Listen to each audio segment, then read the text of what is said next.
In the heart of the cozy village of Sweet Willow stood a tiny bakery with a crooked chimney and a wooden sign that read, "Fern's Oven, warmth in every bite." The bakery was run by Granny Fern, a round-cheeked woman with flour always dusted in her silver hair. She wasn't just known for her honey muffins or her peach pies, but for her heart.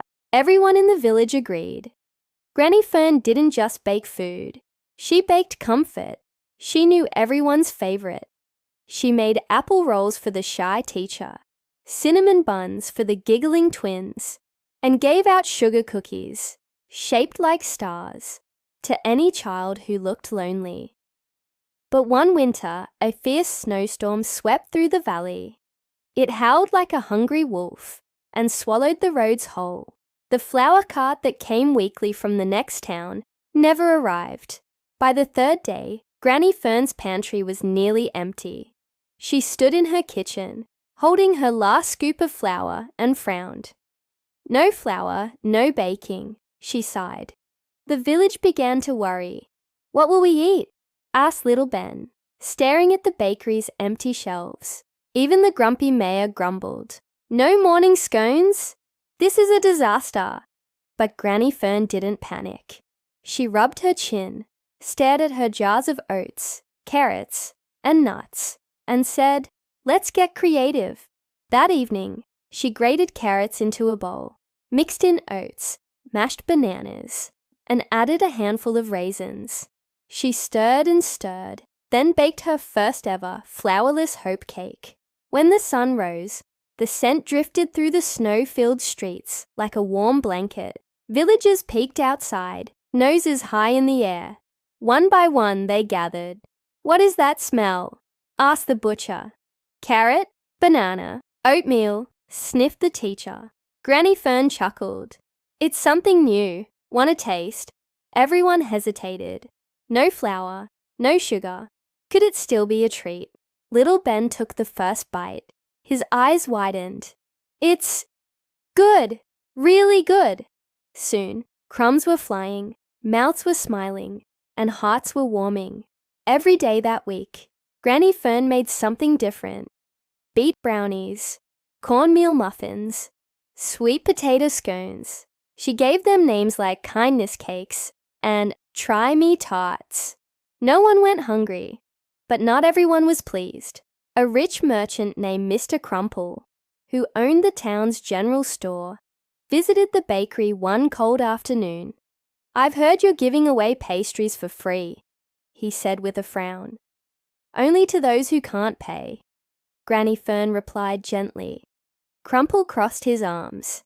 "That's bad for business. You'll spoil them. People should earn their bread." Granny Fern looked at him kindly.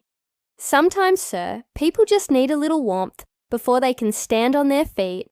He scoffed. "We'll see how long your oats and carrots last." But Granny Fern kept baking. On the 7th day of snow, the mayor visited again, this time with worry in his eyes. "My daughter's birthday is tomorrow," he said softly. "We always get a cherry pie from you, but without flour." Granny Fern nodded. "Leave it to me." That night she worked quietly. She crushed almonds, mixed cherries, and made a crust from dates and seeds. It wasn't like the usual pie, but when the mayor's daughter saw it the next morning, she squealed with joy. "It's even prettier than last year's." The villagers clapped. Mr. Crumple stood in the corner, silent. Then, something unexpected happened. A family who had received free kindness cakes arrived at the bakery carrying a small sack of dried apples. "We have no money," they said, "but we want to give something back." Granny Fern's eyes welled with tears. "That's the best payment I've ever received."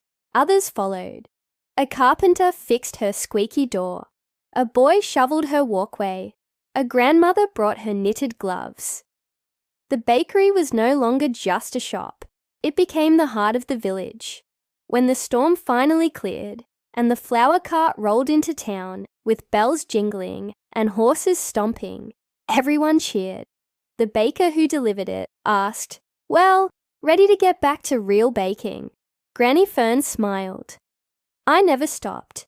She made a batch of muffins with the new flour that day, but added oats, nuts, and a little grated carrot just for fun. She called them thank you muffins. Even Mr. Crumple bought one. He took a bite, then another. He didn't speak, but the next morning he arrived with a sack of dates and left them quietly on her step. Granny Fern just smiled. The village never forgot that winter. They even painted a mural on the bakery wall. It showed Granny Fern stirring a giant bowl filled with sunshine, snowflakes, and smiling faces. Above it, the words read, "You don't always need flour to feed the soul." Moral of the story: creativity, kindness, and heart matter more than perfect ingredients. When you give from the heart, even small things can become grand. Thanks for watching. Please subscribe, like, and share.